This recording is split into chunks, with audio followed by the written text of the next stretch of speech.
Well, Jack O'Donnell is an amalgam of people at the CIA. He's not any one particular person.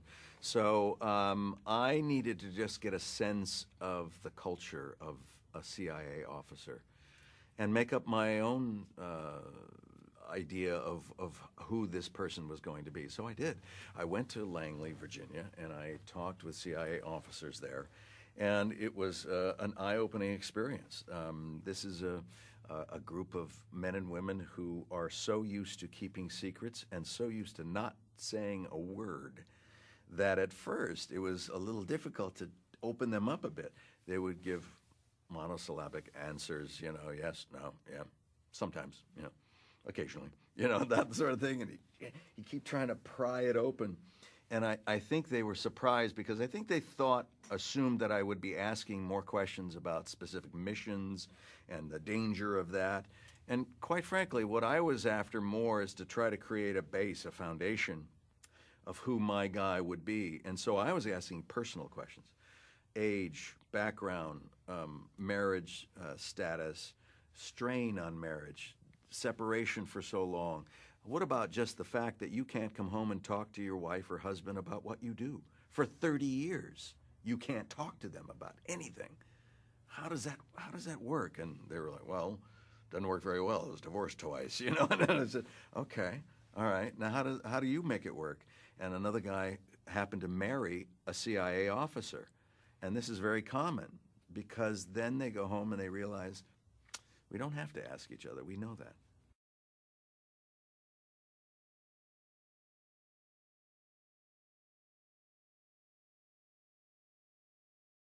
Ben is fantastic, a tremendous command of the story, an absolute passion for filmmaking, number one, and for making sure that he does the best job he can.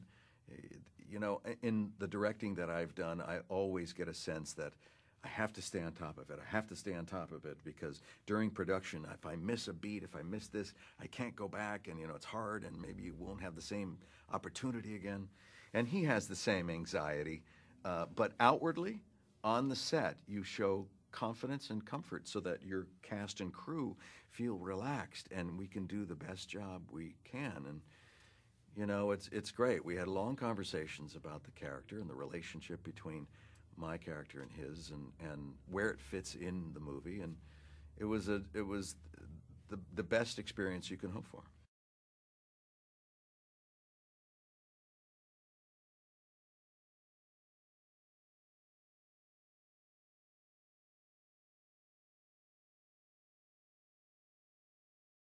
It's actually a lot harder to actually film those tense scenes because we are doing them in compacted form.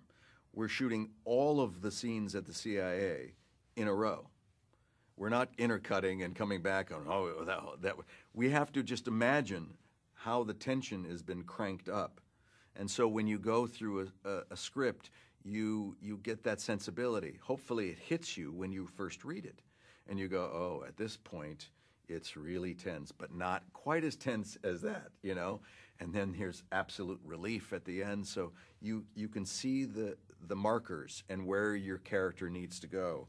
And then you have to work on how I can justify ratcheting up to that point of tension where you're vibrating at certain points. And that's through experience and imagination, quite frankly.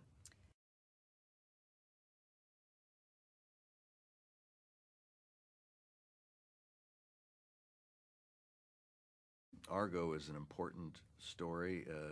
It's a heroic story. And I think there's a lesson. It's saying we are culpable for our actions. In the very beginning of the movie, we say the culpability of the United States and putting the Shah of Iran in that position.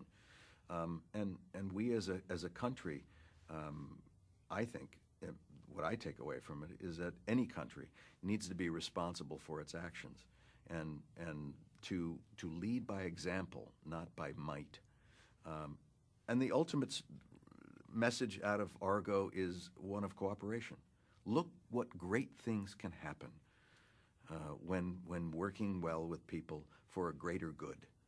things that are beyond your own personal gain. All these people who have to work anonymously in the Hollywood section of the movie too, as well as the CIA, everyone did it for the right reasons, to save the lives of human beings. There's no greater story than that.